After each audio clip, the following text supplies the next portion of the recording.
বিসমিল্লাহির রহমানির রহিম। প্রিয় বন্ধুগণ, আমার এই বাতিজা এসেছে দাঁত নিয়ে 9 মাস হতে চিকিৎসা করতেছে, অনেক ঔষধ অনেক মলম, দাঁত কমে না। ঠিক আছে, এই দাঁতটা হলো বৃত্তাকার, দেখি এই যে বৃত্তাকার দাঁত, তার সাথে মুখেও আছে বৃত্তাকার দাঁত। এই দাঁতের জন্য 9 মাস থেকে অনেক চিকিৎসা অনেক মলম কমে না।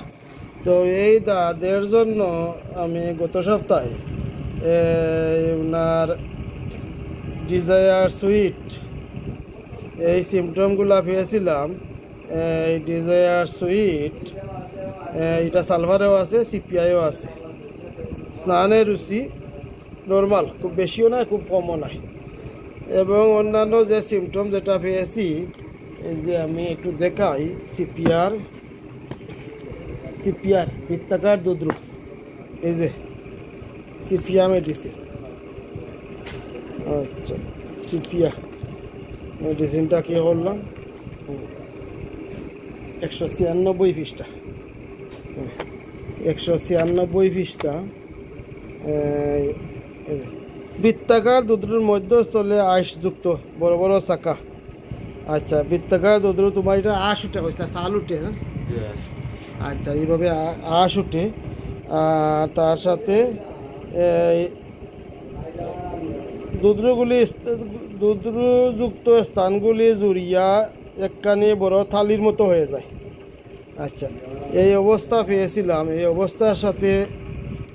অবস্থার সাথে মানসিক লক্ষণও পেয়েছিলাম। মানসিক লক্ষণ কী পেয়েছিলাম? 146 পৃষ্ঠা, 446 পৃষ্ঠা।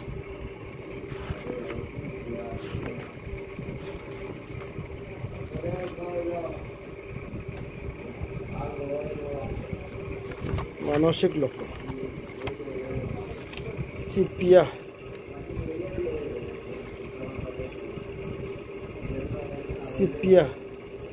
হলো 646 পৃষ্ঠা,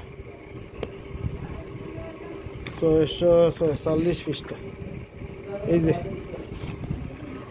বিষণ্ণ, উদাসীনতা, ক্রন্দনশীলতা, মানে কিছুই ভালো লাগে না, কাজে কামে ইচ্ছা হয় না, এরকম বলছিল। ঠিক আছে, কাজ করতে ইচ্ছা হয় না, কিন্তু ভালো লাগে না।